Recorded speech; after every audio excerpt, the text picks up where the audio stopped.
এটা মিটিং নয়, আমাদের টিটিএ ডিসি যে এডিসি ভিলেজ কমিটি আছে, ভিলেজ কমিটি ইলেকশন এনসুইং আছে আমাদের। এই প্রসঙ্গে যারা রিটার্নিং অফিসার আছেন তাদের সঙ্গে আমাদের একটা ওয়ার্কশপ আছে regarding the preparedness of election.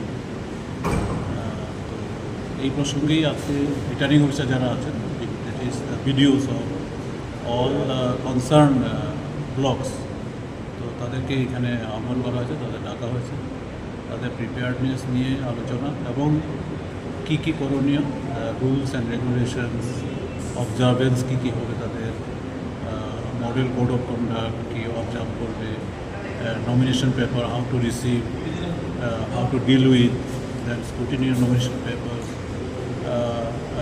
তারপর contesting list of contesting candidate ইত্যাদি বিষয় যে রয়েছে সেই বিষয়গুলি সম্বন্ধে তাদের অবগত করানো এবং পরবর্তীকালে যে ইলেকশন হওয়ার পর